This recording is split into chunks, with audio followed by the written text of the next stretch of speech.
right, welcome back. Episode 18. And we've got a special guest. Yay. Yeah. Hello. So should I miss Jessica Patterson? Or, Jessica Patterson. Right. Mm-hmm. Do you want to be formal or? No, not at all. Yeah. Jessica or Yeah. Jess.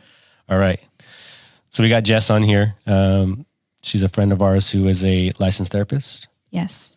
Anything else to add to that? Yeah, I work out of a counseling center in Round Rock called New Life Counseling Center. I work with couples, families, individuals, and I enjoy what I do. Yeah. This is actually Adrian's idea because he thought of you. I'm sorry. As soon as you said Jess, all I could think of was the theme song to New Girl. Which is like, so my brain was off. I saw something shiny. I'm sorry. Yeah, it's, we were having a little bit of a conversation before, and one of the things that God's impressed on my heart, and Paula, the last couple of years, is that people are fearfully and wonderfully made. And over the last few years, we just lift up our eyes and we see people, and we kind of look at even our friends and the church family that God's brought us into, and we realize that like God surrounded us with some pretty amazing people. It feels like we're seeing them with new eyes. So when we started talking about walking together and start talking about counseling and mental health and things like that, it occurred to me, it's like, oh wait, I know somebody, but I had never seen you through that lens before. I hadn't seen you or looked at you with this different set of eyes that God's given me and Paula lately. So now I'm like, wow, this is amazing. This is so cool. Yeah. So yeah, we're really so glad you could join us. Thanks for inviting me. I'm really glad to be here. Yeah. And then when he brought it up, I was like, I love your family and your husband. Like, he's an amazing dude. He is. He's so nice and wonderful. I would love to have him on here too at one point. Like, Oh, he would be great. yeah. Oh, yeah. Like his stories, like every time he sits down and I talk to him, he's Whenever I see dreamy Jonathan, stare at him. whenever I see him, it makes my heart happy. Yeah. Oh, Like really, we saw him recently at some event, and yeah, literally, because he played guitar with us when we launched. Yeah. And I've just always liked being around him. he makes my heart happy too when I see him. Okay, but in a slightly different way. I think, yes. Yeah. It's like just a little bit on the opposite. end Yeah, of I that. mean, he's just.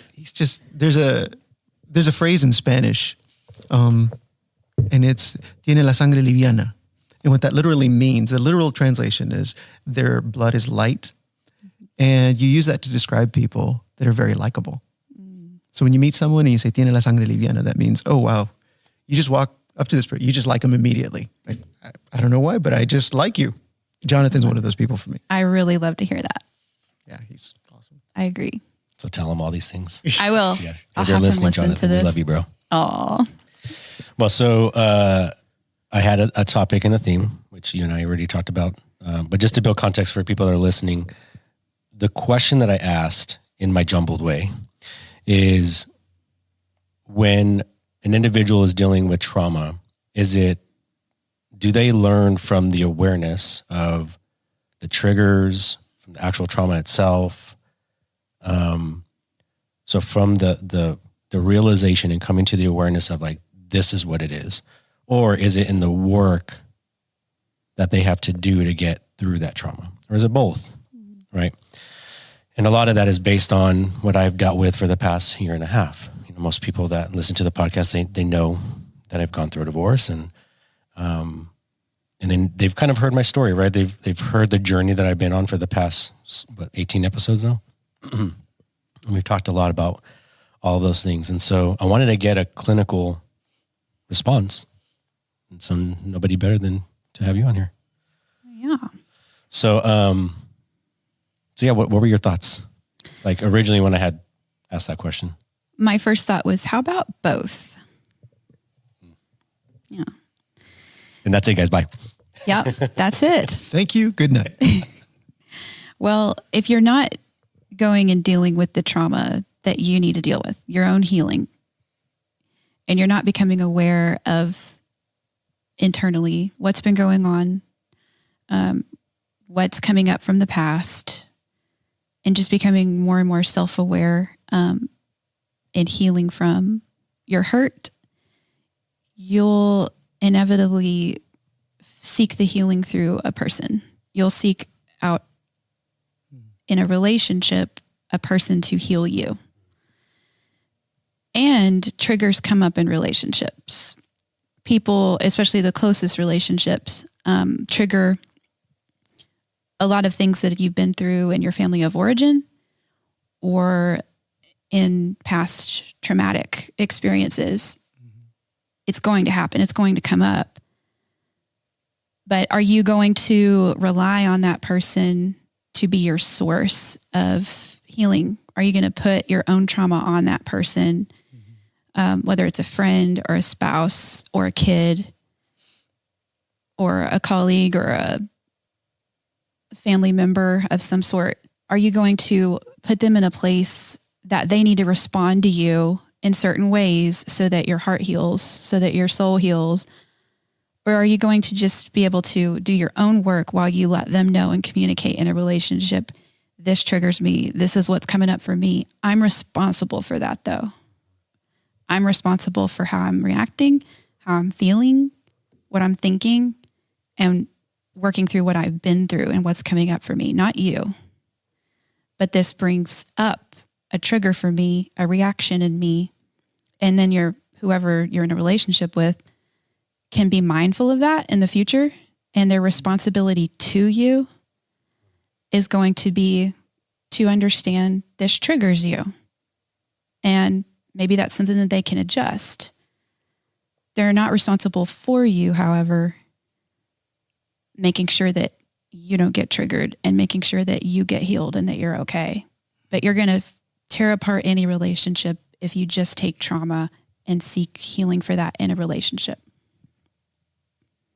I thought about what we just talked about before we jumped on, how you talked about that, your mentor, therapist friend, where you want them to tell you what to do. And I think a lot of times what I thought about just automatically was like, well, if my expectation is for healing to come from an individual, then number one, that sounds like it's going to take a lot longer than it's supposed to. The amount of pressure that you put on that person will probably dilute and ruin that relationship. And then that's typically what happens, right? Yes. Where relationships are just going to get so strained from the weight of our inability to deal with our problems, right? And it all stems from us wanting to have somebody tell us what to do. That's pretty impactful. Yeah. Being dependent on other people and not the Lord and not our own selves. Yeah. That's huge. Like, I'm thinking of that line in Jerry Maguire that everybody loves so much. That's always quoted and remembered. It's like, you complete me. Very healthy, by the way. I know. And that's like a complete fallacy. I mean, to set that expectation on anybody is just to set yourself up for a disappointment. Yeah. So when it comes to trauma, like even trauma aside, if you're going into a relationship thinking this person's going to complete me and you're looking for wholeness and completeness outside of your relationship with God, that person very likely never, I'd say most commonly, never projected that that's what they were going to do. But I think we project that onto them. And what ends up happening is we want them to fill every need, fulfill every need, and help us to become all that God created us to be when that's not their role. So we end up projecting or putting this huge responsibility, expectation, and burden on them that they were never meant to carry. And it seems like it's only a matter of time before they're going to fail to meet that expectation, at which point we are going to feel disappointment, some kind of regret or frustration because they didn't meet that need that they never said they were going to meet necessarily, that we projected on them. It's a really nice fantasy. And I think a lot of people think that someone that really loves them, they really care about them, they're going to know inherently what they need. They're going to anticipate that, their every need, and they're going to meet them before they're even asked. And so They're going to read your mind. And when they don't, you're going to get upset. Exactly. And then when you're upset, if they don't guess why you're upset, then you're going to get more upset, right? I'm okay. What's wrong? No, really. I'm okay. Really? No, really. What's wrong? I'm okay. Well, you need to tell your face because you don't look okay. What's wrong? It's like, can you just say it? Yeah. Well, you should have been able to read my face. So now that you asked me that you read my face and you said that something's wrong, I feel really loved right now. But you don't know what it is. So now I'm angry. Oh my God. This is a trigger for me. Oh no. Okay. No, but I've seen that play out in real relationship. Like I've had conversations like that in previous relationships, and I've even been in therapy with individuals where the therapist is like, actually, that's not fair because Alex can't read your mind. Mm-hmm. And man, as a receiving or someone that's trying to be effective in communication, that's tough because you kind of carry that burden of like, should I know this? Right. You know? Well, and you, especially if you want to help the person, you want to be their everything. Some people really need to be needed. They need to be a hero, and they need to be with someone with trauma and reassure them, I'm going to be the one to heal you. And so they're living out that 90s pop song that a lot of these people who depend on people to fulfill them and complete them. I'll never break your heart. I'll never make you cry. I would never do that to you, no matter what. And I'm going to always love you to the end of time. Did you just Rick roll us? What's that? Never gonna give you. Never gonna let. No, I was starting with the. It sounded like you were in that direction. Wasn't that Backstreet Boys? Oh, that's a trigger for me. I'm sorry. NSYNC. No, somebody did that. Another trigger. Actually, I'm about to start singing it. I know you are. I think you I'm should. about to sing it. But I always got mad at that song or songs like that. Yeah. Because it's like, well, of course somebody's going to make you cry. They're not going to try to make you cry, but you're going to cry. And that doesn't mean that they're a terrible person. It doesn't mean it's a bad relationship. That doesn't mean it's the end of the world. But some people actually want to be that person for people. They need to be needed. And it's usually related to something from their family of origin and their upbringing, something that they learned in a relationship of how to be. And I am loved and I matter and I'm significant if I... Performance-based acceptance. Yes. If I perform in this way, if I do these behaviors, do these things, that's my buy-in to be a part of this relationship. And that's my worth. That's so interesting because that's the flip side. That's one side is you're looking for somebody to fulfill you and to meet all those needs, which that's just not realistic. And this is the other side is that individual who feels like, okay, I need to be in a relationship with someone whose needs I can fulfill, who I can try to be everything for. And if I'm not like that, then like you said, that's your sense of worth or sense of value is in your ability to bring comfort or fulfill others' needs. Yeah. Right. Yeah. And so it's easy to have this fantasy though, if you're not working through your own healing, it's either to have the fantasy of being someone else's everything and doing everything they need to heal and feeling that burden for them, or it's wanting someone else to be responsible for your healing. And there's a difference between responsibility to someone and a responsibility for someone. Responsibility to is more boundaried. It's while I'm a solid self, I'm my own person, I have a responsibility to you to a degree as your spouse, as your friend. I have a responsibility to answer your text. I have a responsibility to be home when you get home from work. I don't have a responsibility for your mood that day. I don't have a responsibility for making sure you're happy.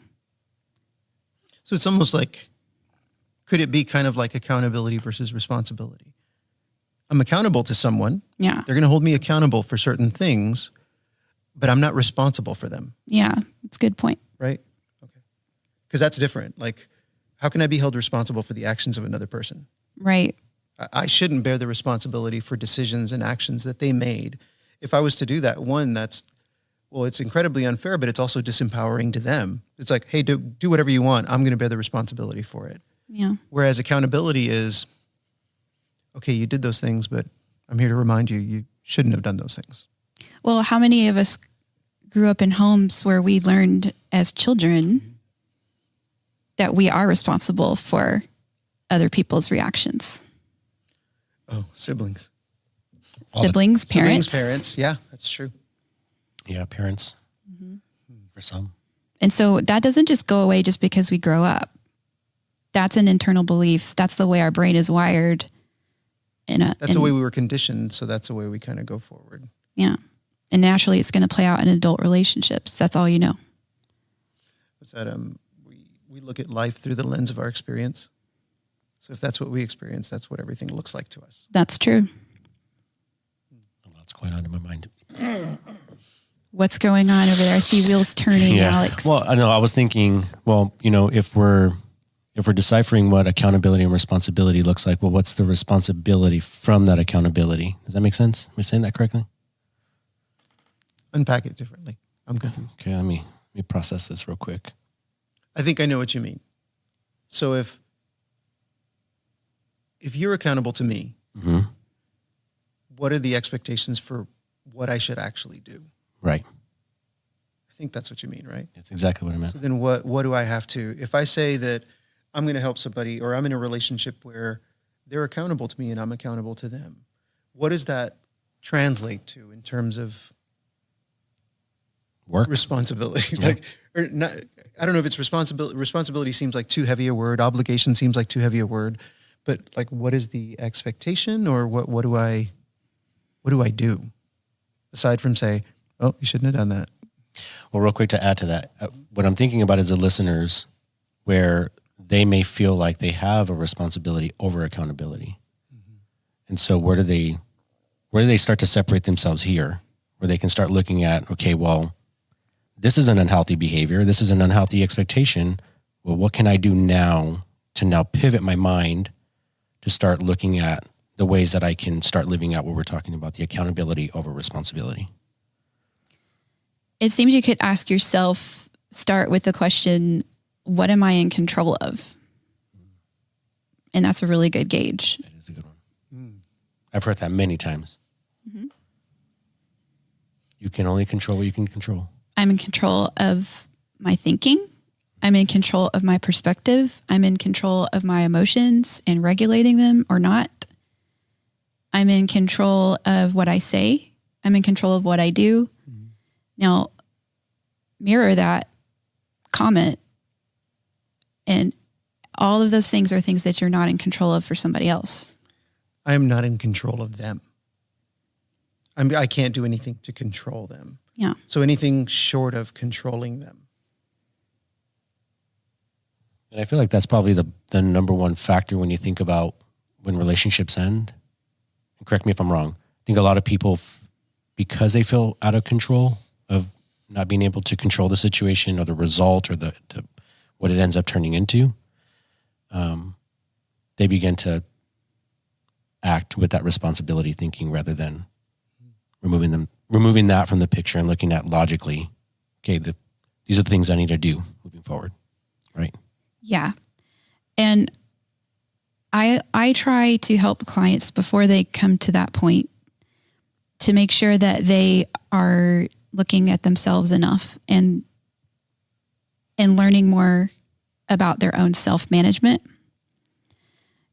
And the more that people start to focus on their own stuff, their own reactivity, and being the person that they really want to be, because often in the end of relationships, you're not being the person you want to be, if you're honest.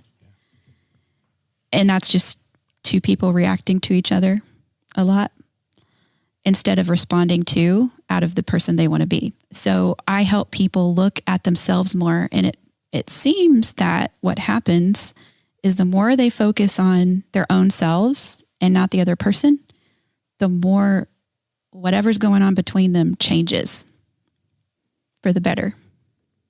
It looks like you had some thoughts. I did. I read this book. The thought is escaping me, and I'm always wordy. I read this book by Elizabeth Gilbert called, I think it was called Big Magic, and she's talking about inspiration. And it's like, she was talking about a poet that had an idea, and she lived on a farm, she's out in a field, and the idea comes into her mind, and she would literally run back to the house. She said it was like I was trying to catch a tiger's tail because I didn't want the thought to escape me. That's how I felt right now. Like I was trying to catch the thought. Identity. It seems like when you were talking about look at the things that you can do, there's things like self-examination. I've had this sense the last few years that significant, I have no way to quantify this, but a significant portion of the issues that we deal with, mental health, socially, culturally, have to do with, I guess, a skewed or a lack of a sense of identity, not knowing who we are. And as believers, as followers of Jesus, like, I'm his child.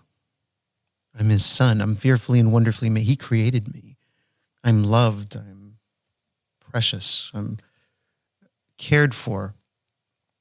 And it seems like a lot of broken behavior stems from not knowing or not internalizing or realizing that. And I can think of specific examples for me where there's moments where I feel that realization very powerfully.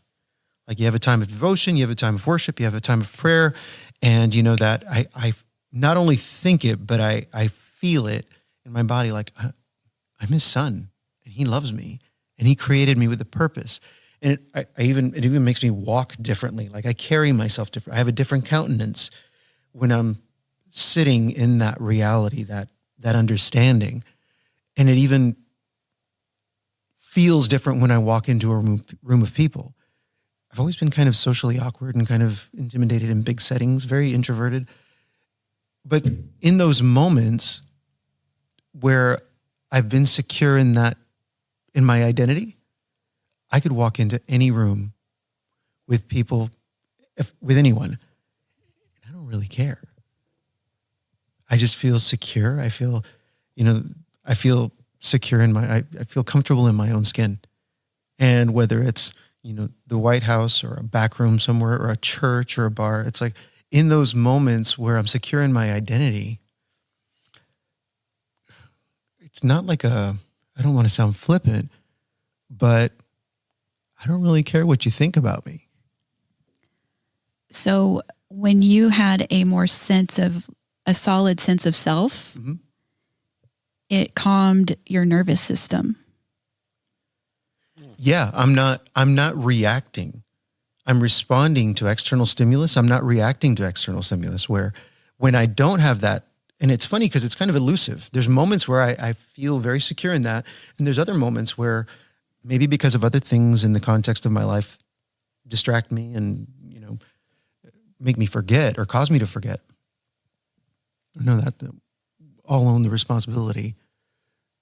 I forget in the way I respond to other things going on. When I forget, I definitely become more sensitive to external stimulus. I become more sensitive to, hey, did that person look at me a certain way? Did they take a certain tone? Was their body language a certain way? Is this situation, negative? How does this all, it's almost like it's a sensitivity meter. And that sensitivity meter goes way up.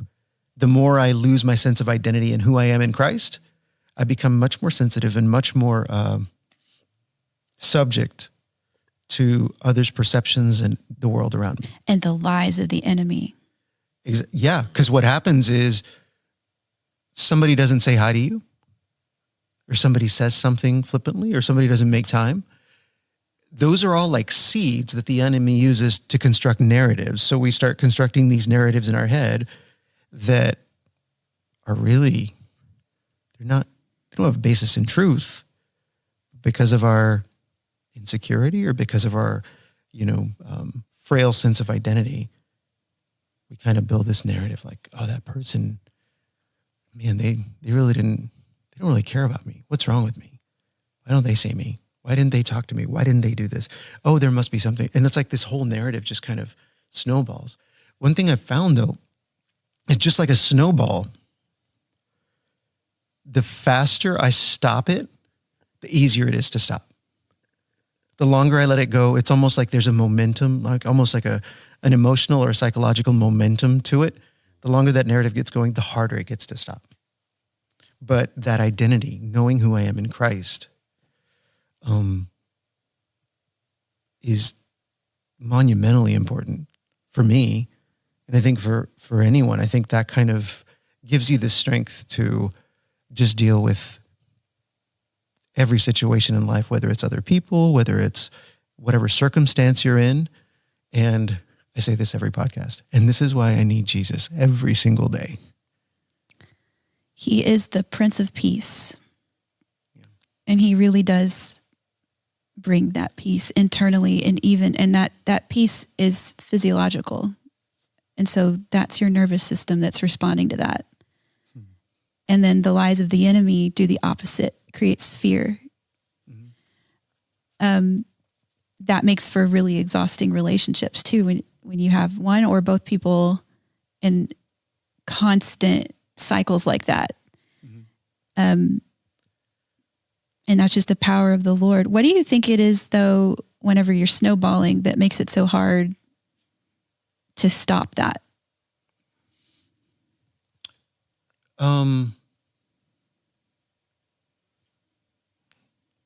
The longer you listen to a story, the more you want to get to the end. So the longer the narrative is, the more it's constructing this whole story, this whole world in your head. Whereas it's like, once upon a time, record scratch. Oh, I don't really care what comes next. But the longer that narrative goes, it's like you're more invested.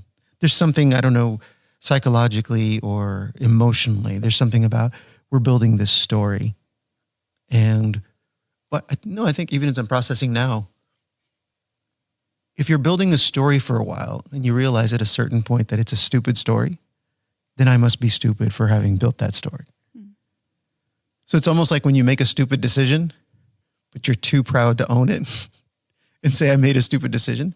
I think that's part of it. Oh. So that you have to then okay, I got to own it now. I'm this far invested. Yeah. Because if I don't, if it's admitting, okay, I made a mistake somewhere in my thinking. Yeah. So I think with most mistakes, with any mistake, the sooner I just accept it, okay, I screwed up. All right, let me course correct. It's easier. Well, it's also hard to shift your perspective by then, right? Yeah. That's a whole, that changes a lot of your world to make that shift. And then you have to go back and you have to change history in your mind. Well, the emotional response. I think, and I don't know, clinically, maybe you could speak into this, but it feels to me like emotions have momentum.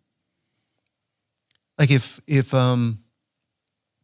I believe someone said something negative about me, there's like a little emotional snowball building up. If I find out a week later, if I let it go a week and it's been simmering in the back of my mind, and I find out a week later, they never said those things. Okay, intellectually, conceptually, oh, they never said that. The emotions don't change that quickly for me. Mm-hmm. And I think for most, the emotions are like, you've already engaged. I don't know. Those emotions have already been engaged. So to walk them back seems to take longer than it does to just change my mind.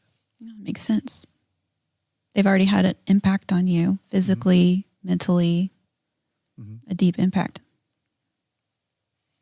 So it kind of makes it harder. It's like, I changed my mind, but I still, like anytime you're in a stressful situation, once the stress is gone, the stressors are gone.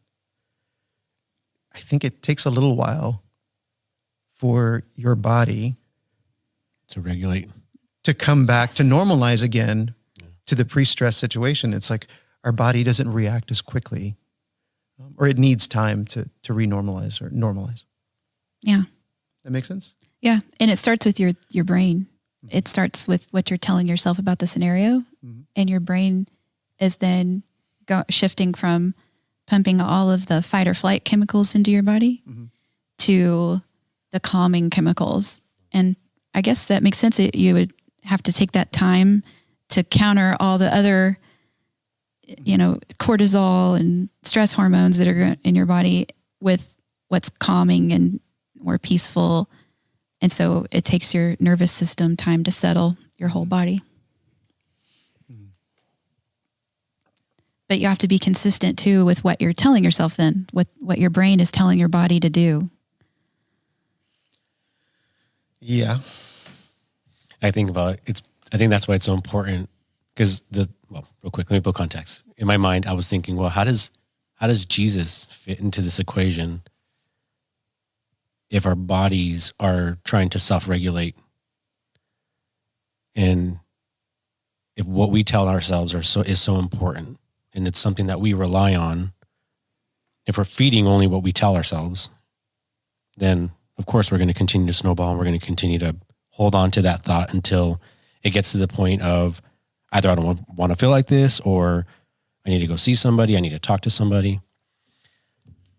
But the thought that came to mind was, well, if we're reading the word and if we're sitting in prayer, then that is feeding the opposite of what our emotions are telling us, and then letting God do the work in us, right? Yeah. There's that. Man, there were like 3 thoughts that went by as you were talking, and I was trying to pin one down. I read a book by James Allen that I think was written in 1902 called As a Man Thinketh. It's a really short book. You can read it like 45 minutes. And there's a passage in there where he says a man's mind can be likened to a garden. When you wake up in the morning, whatever seeds are planted in that garden are what will bear fruit later on in that day. And I love the way he characterizes it, because he says sometimes we wake up and we don't intentionally plant anything. And what I took from that is that's why different things pop up throughout our day, because it's kind of this random, we're just taking a chance that whatever happened to fall into the garden of our mind that morning is going to bear fruit throughout the day. And sometimes that's fear, anxiety, stress. But if we're intentional about the seeds we're placing in our garden at the start of a day, the first thing, then it's much more likely that those seeds are going to bear fruit. So what do those seeds look like, to take it out of the conceptual into the real? Well, for me, that's prayer. That's reading. That's thinking about God's grace and having moments of gratitude, just being grateful for everything that he's done. And basically, to extend on the garden metaphor, it's like making the first thing I do in the day, walking with him in the garden and just planting those things. And what's interesting is sometimes, like I'm doing the daily Bible reading, the Bible Project one, sometimes I'll read something, and as I'm reading it, I read it, but it's like, I didn't get anything out of that. I read it, but didn't really move the needle. But later in the day, in the afternoon, there's a realization. There's like an epiphany, or there's a moment where it's like, oh, I never thought of that before. There was one today. Today we started Proverbs 1. Proverbs 1, I think it's verse 19, and I love the Eugene Peterson version, the Message version, where he says, it's talking about greed. And the way he translated it was, the more you have, the less you are. And I loved that. I've read that like tons of times, and it never hit me. It's like, the more you have, and I think in the NIV it says, ill-gotten gain, you lose your sense of life. And it just hit me like, the more you have, the less you are. Because like the more you have, your life is more about the stuff and less about you. It's almost like you're diluting your sense of worth with all this other stuff instead of just you. But I read it first thing this morning, nothing. I'm driving around, and that one phrase, like, boop, the seed just kind of broke the ground. It's like, oh yeah. So I think putting the stuff, what are we putting into, at least for me, I'm trying to be much more intentional about the things that I put into not just my head, but my heart. Because those things will bear fruit at some point. They will turn into something. And I think about when we went through the Catalyst course, the class thing. I remember Pastor Kim Swafford doing this lesson on how we as beings are made up of three different parts. We're made up of the soul, the spirit, the soul, and the body. The soul being your mind, will, and emotions. And how the proper order for those is your spirit should be in charge. And then there's your soul, and then there's your body. But how often we get those things out of order. We're driven by the sensations in our body. We're driven by the things that we feel physically, or we're driven by our mind, will, and emotions, and our spirit is secondary to that. And it's like, it seems like for me, whenever things are going poorly in my life, it's always been because those things are out of order. It's not spirit, soul, body. It's good. She was amazing when she taught that. So now everything I think about is, when I think about self-awareness and self-care, I'm thinking, am I feeding my spirit? Am I feeding my soul? Am I feeding my body?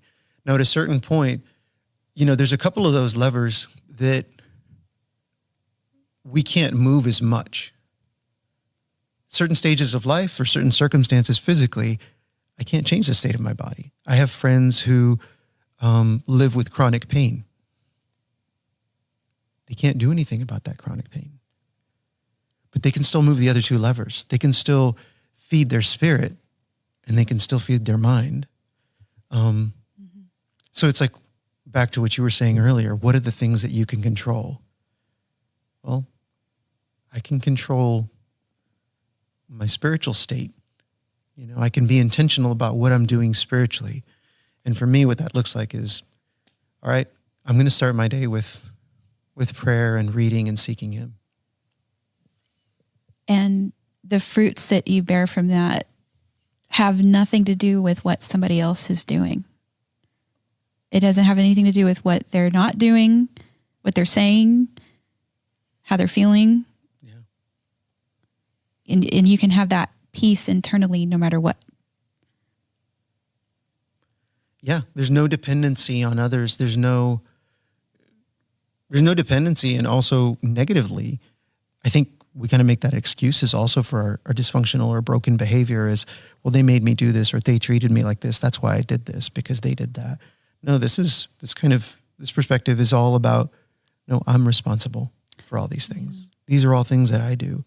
And another thing that I found is when it comes to having that secure sense of identity in being His child. I know it sounded flippant when I said earlier, I don't care about what they think, but it's also changed how I love people. I'm able to love them more intensely and more freely than when I'm afraid. When I'm secure in who I am in Him, I love people better. I love that. And that shows it's the point that it's not the other person that's your problem. They're not your problem. It's your reactivity to them.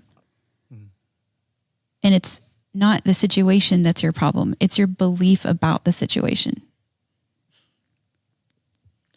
Yeah. Your perception. And how that perception becomes what you believe, and how what you believe becomes the world that you live in. How are you perceiving this situation? Let's switch this up real quick. So you have people like myself that are extroverts, love being around people. When does that become unhealthy? Do you think you're unhealthy? No. Okay. Yeah, no. But I mean, I'll give you, okay, I should have built some context. Yes, please. Context is everything, people. Yes, Context. there's a place that this question is coming from. There is. So I've noticed that when I am around people, I feel energized. I feel excited about life, right? I can have about one day of being by myself. If it's any longer than that, then I start to feel depressed and then I realize, okay, there's a little bit too much dependency on people in order for me to be happy. But I'm also wired that way, right? Being an extrovert. So that's where that comes from. Everything in balance. Yeah. There's a lot to be said for that part of your personality, because extroverts and introverts are defined by wherever you get energy. Like what charges your battery, being alone or being with people. And some people, they like both things, but which one charges you up and which one drains your battery? Okay. And so it's okay that you get charged by being around people. And it's funny because extroverts actually take energy from introverts. They are what drains the introvert's battery. Yeah. Yeah, for sure. And so they also need to go recharge to be alone, and that's okay. Right. They give a lot to be around people. And that's also okay. That's a good thing. But everything in moderation, if you're depending on and you're using your extroversion as a crutch, as, well, this is just who I am, so I have to be around people and I don't want to be alone. And it's noteworthy you're saying that you actually feel depressed if you're alone too much, because you're aware of that, and that's good. Yeah. Some people aren't aware of that. They just keep pacifying and keep away from being alone with their thoughts.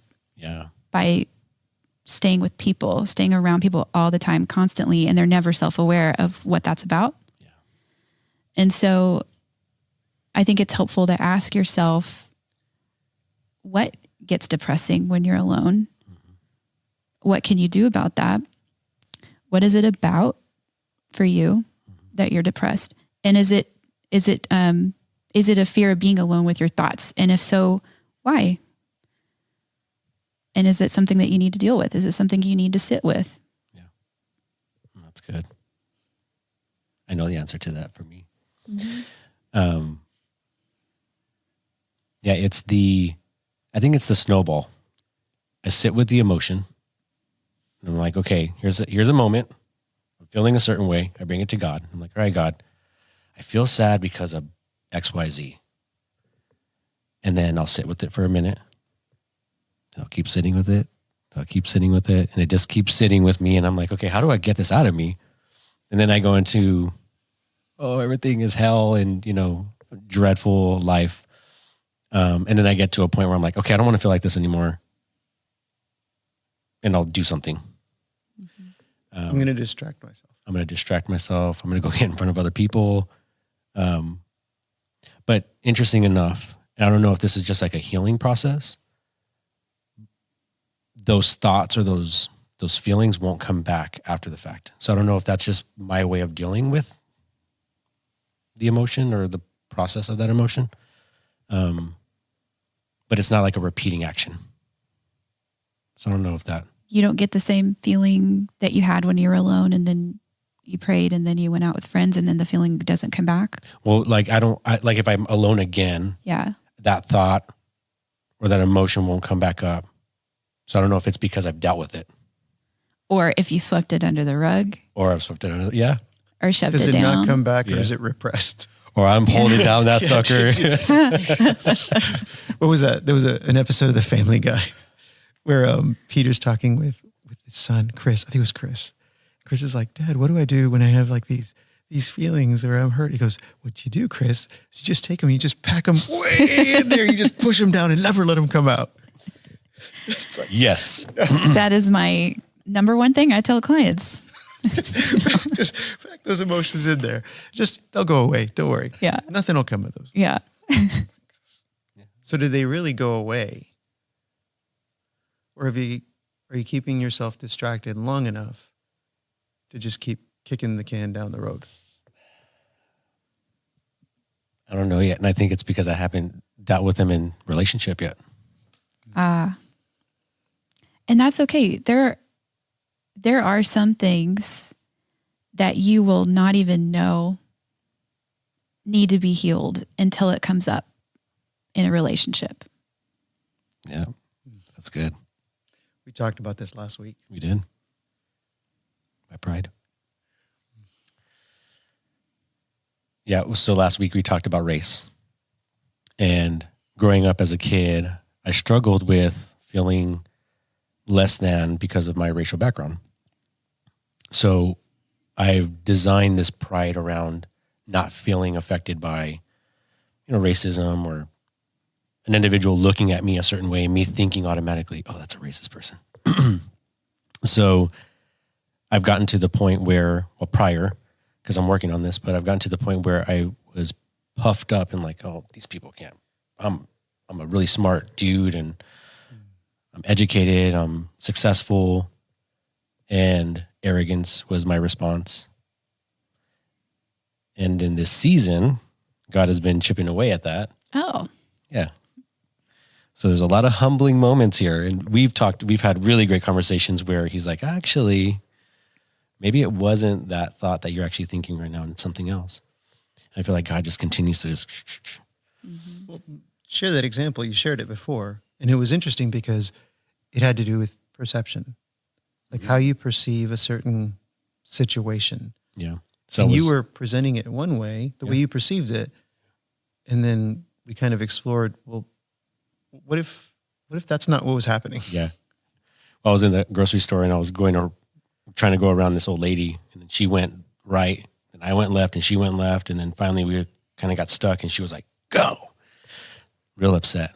And I was like, oh, you racist, in my mind. I didn't say it to her, and I just kept going. I was like, all right, ma'am, sorry, and came that day and talked to Adrian about it. And he was like, well, what if she was just an angry old woman? And I was like, yeah, that's probably what it was. Good point. But my trauma, or the lens of your experience. Yeah.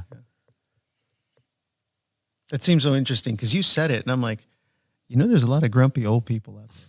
Yeah. There's a lot of grumpy people. I won't even say old people. Yeah. And you presented it like that. It's like, I see a lot of grumpy people at the grocery store, period. True. I know lots of people that don't has nothing to do with race. They're pissed. I don't know why. Yeah. If we have a certain lens on, we'll see everything through that filter. I've quoted this song. There's a song by one of my favorite songwriters is a guy named John Prine. And he's a prolific writer. He passed away a couple of years ago. But he had this one song called Souvenirs, and there's a line in it. He says, broken hearts and dirty windows make it difficult to see. And I always love that line because it's like, we just got dirty windows and broken hearts. And we look at a situation and what we're seeing is not the reality. And then we respond to what we saw. And then it becomes a thought, then it becomes a narrative, then it becomes an emotion, then it becomes a behavior, and then it shapes our character. And all that because we just misperceived something because of something in our past. I love that. And the grumpy old woman had dirty windows too. Yeah. Yeah. It's like, why are you so angry? So two people mad at each other with their dirty windows. The church we went to before, our pastor used to say, people, he said people in church, but I think it applies to people, just people. He goes, we're like porcupines trying to dance. That's funny. I think going back to the original question, it sounds like we need, and if you're listening to this podcast and you're kind of trying to figure out what healing looks like, I think we have to get to a point of reflection before we can actually start doing the work. Yes. Right? Mm-hmm. And that's what I've learned. But without that awareness, you actually won't know what to work on. That's right. You automatically will put it on somebody else without even knowing what it is. But you'll believe it's that person that's doing the hurting. Yeah. That's so good. Yeah. So what would you tell a client if they're in that situation? Where they're now coming to reflection and awareness. What are the steps? What's the beginning process for them to start that healing journey for them?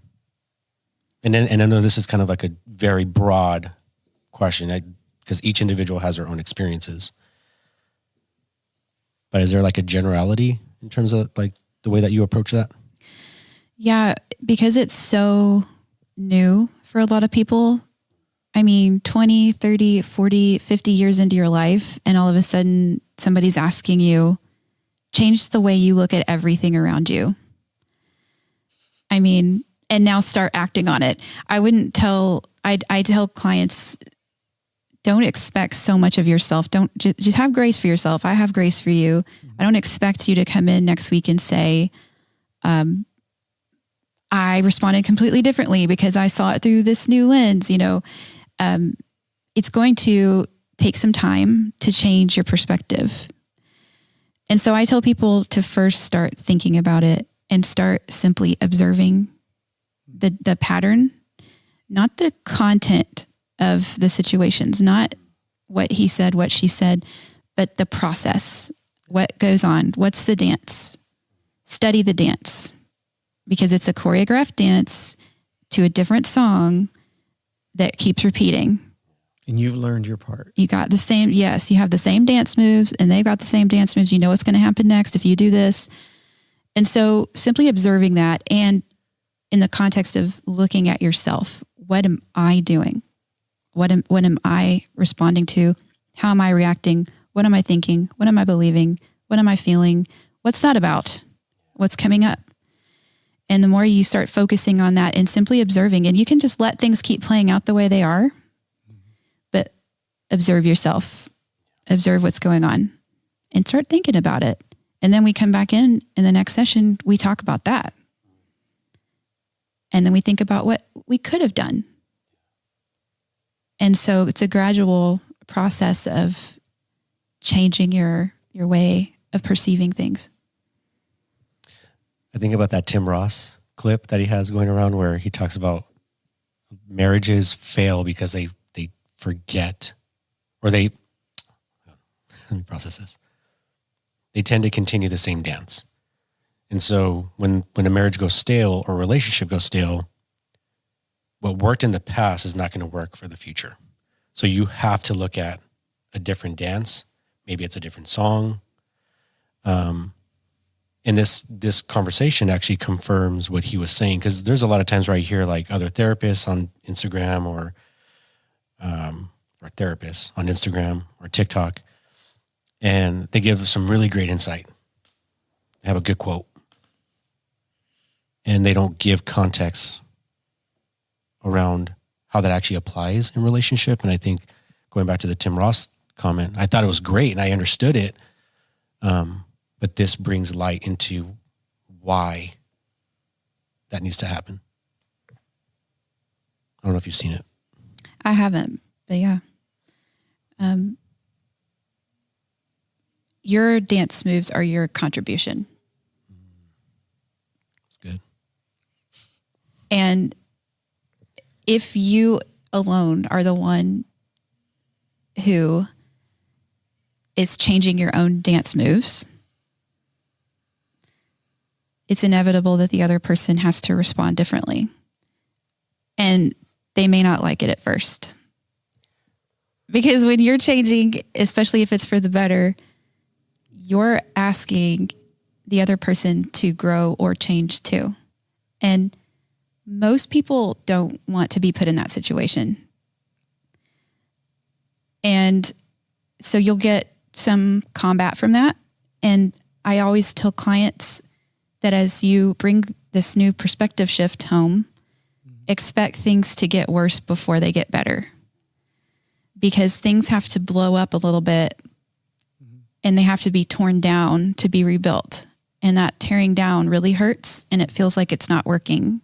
It feels like it's getting worse. But inevitably, that person can either keep dancing with you and they have to learn something new too, to dance with you. And you also have to be consistent and not go back to the old moves, because then it'll all just keep repeating. Or that person may not like this dance and may not be able to hang in there. And that's the reality. I think it's salsa dancing.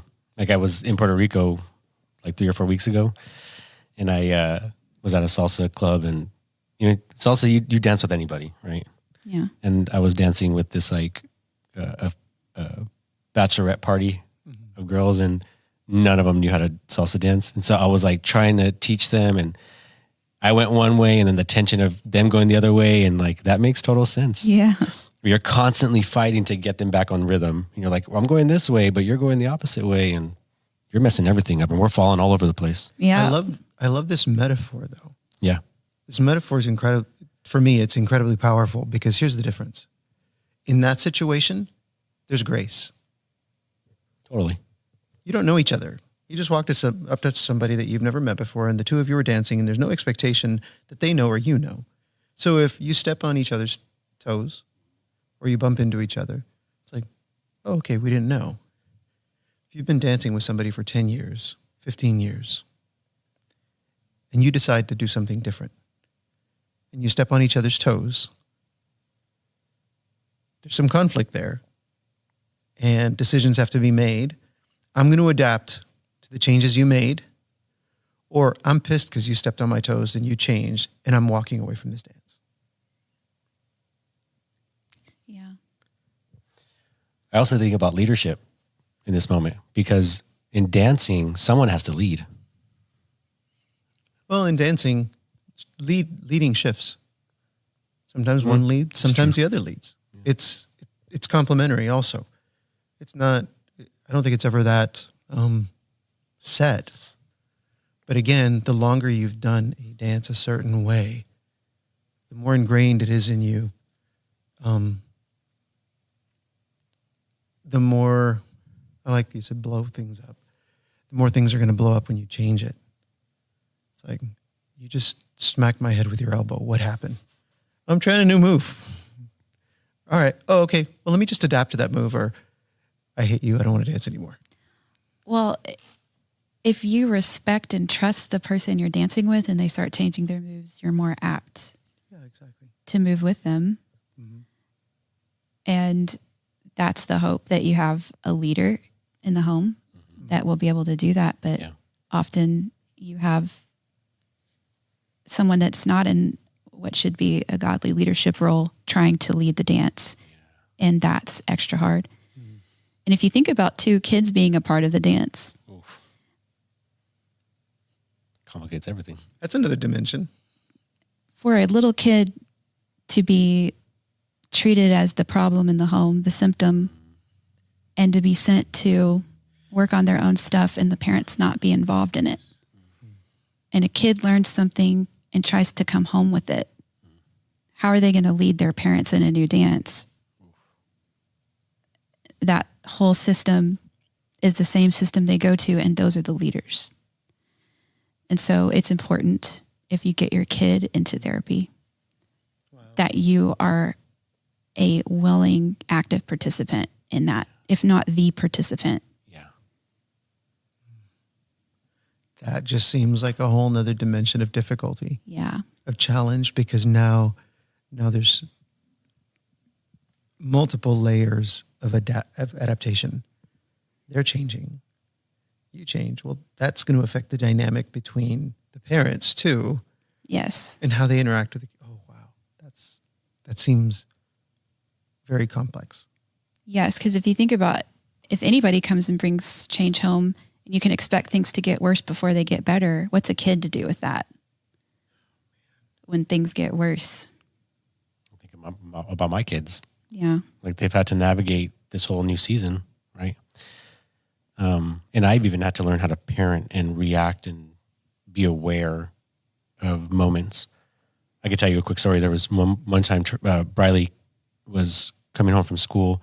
I could tell something was off. Like I could tell she was upset about something, but she didn't communicate it in the car. Usually she does. Usually she's like, Dad, guess what? Laundry list. And I'm like, all right, let's talk about that. This time she didn't. And she was really moody and she was upset. She was really sensitive. And then we get home, I'm sitting in the kitchen and she's standing between the doorway. And she's complaining about something and I just saw it in her. I was like, hey, sis, is something going on today? I said, did something happen at school? And then her body just went, yeah. And she's like, my teacher yelled at me. And then this happened. And this happened. And I knew in that moment, there's only two things I can do. I could tell her, everything's going to be okay, get over it. Or I could affirm her and sit with her. And so I just looked at her in her eyes and said, I'm really sorry that happened today. I walked up to her and I grabbed her and I hugged her. Sat there and I just hugged her, didn't let go. And took maybe about 30 seconds. She goes, okay, thanks. And then walked away. And I was like, all right. Job well done. Yeah. But I mean, she's been alive for 7 years at that time. And this is the first time that I saw her in this way. And this is the first time as a parent, I saw an opportunity, and not saying that I've written everything off, but I think now I'm more aware of it because of the things that I've gone through and the awareness and the reflections and the work that I've done, that I was able to look at her and her situation and be there for her, and not tell her to just go back to the same dance that she's used to, because it's not there no more. Yeah. Right? Because mom and dad are not the unit anymore. So it's just dad or mom when they're with their mom. So we have to be aware in those moments to be able to change up the dance. I think that's really important. So there was a lot of conviction when you were bringing up the kids, because this is one of those things where now I have an accountability and a responsibility to react in a new way that I've never done before, and I'm starting to. But this is kind of shedding light into why, which is really great. And hopefully whoever's listening, if they have kids, or if they don't, maybe they just have parents. This can be in any different facet of relationship, right? I think as you were mentioning that dynamic with kids, my heart immediately goes out to the kids, to the child in that situation. So I think of a situation where you have two parents and a child's going in for therapy to change some behavior, to deal with, to learn how to deal with something. And when you mentioned they come back and they're changing their behavior in some way, or they're changing something to try to manage or to get better. The first thought that came to mind was, some kids seem like they're more emotionally aware and mature earlier than others. And my first thought for some reason was a child that comes back. They start making these changes, and it creates this disruption in the home. And one of the things that I as a child needed, and I think kids need, is stability. And if you come back and you do something that even momentarily or temporarily destabilizes your environment, you probably don't want to keep doing it. That's right. You try to get it stable again. So this healthy stuff that you're trying to work through, you're trying to do these things, you're trying to do a new dance because the one you've done is broken. You come start doing it, but then it affects how mom interacts with dad, and affects how dad interacts. And you have this turmoil, this disruption to the pattern and, the norm. If I'm a child and I see that my behavior is destabilizing the context that I am accustomed to, I'm going to stop that behavior. That's right. It's not working, right? It's like, and as kids, we do what works and what feels good. And especially as a child, and I think it sounds like it's very important for the parents to be aware of that, to know, okay, look, somehow we need to let them know that everything's still stable, everything's okay. We need to talk through this so that they don't give in to that, what I think would be a natural inclination to want to go back to stasis, or to that normal behavior. That's true. It seems like a very heavy burden on a child who in this scenario is already going to therapy to deal with something. So to put an additional thing of them, additional burden of, the burden of, oh, I'm the cause for disruption in our home. Right. That's got to be incredibly I was the hard. cause of disruption to begin with. That's why I'm in therapy. And now I'm the cause for further disruption. Because I'm trying to get better. Or I'm changing. Yeah. Man. This conversation has been great. It's going everywhere. That's our podcast. We're all over the place. It's like a pinball game Yeah. with us. It's typically everywhere. I mean, we like to keep this like if we're just having conversation, which we are, without mics. So we typically give an action item for people at the end of each podcast or each episode. So what's a good one for today? Just in general. I mean, in the theme, not in the theme. I think a good one would be to do that work for yourself. Try to think about and observe what kind of dance you have with people that are closest to you. or any kind of relationship that you feel you're struggling in, just start observing yourself. And my favorite question that I tell clients to ask, and that sometimes they say they hear my voice over their shoulder, and I think it's funny. What's that about? That is so good. I love that. Yeah, what's that about? What's coming up? What's my reaction about? Yeah. Why do I not like that? All right, guys and girls. What's that about? I love that. I'm probably going to hear your voice whenever I start thinking about that. I am now. Yeah. I'm now going to hear her voice. So anytime I feel uncomfortable, anytime something comes up, I'm going to hear Jess's voice. Yeah. What's that about? I'm honored. So you got Stu, Kling, and then we got Jess. What's that about? What's that about? Yeah. Okay, minor correction. Kling was mine. Oh, sorry. Anybody who wants to record my voice real quick and play it over. Hey, be careful, AI. What's that about? That's going to be my ringtone for Jess's number. It's like, what's that about? Like, All right, ready? Turn on your phones. 3, 2, 1. What's that about? We could probably get that in an AI tool, pull that somehow. Well, thank you. This You're was welcome. awesome. And I want to have you on here again because this is great. Yeah, I enjoyed it. Yeah. I'd love to be here again. it was so good. Actually, next time, maybe we have both you and John. Oh, that would be so cool. Wouldn't that be fun? Oh, I'd love that. That would be awesome. Okay. We'll make that happen. Cool. All right, guys. Until next time. Ciao. Later.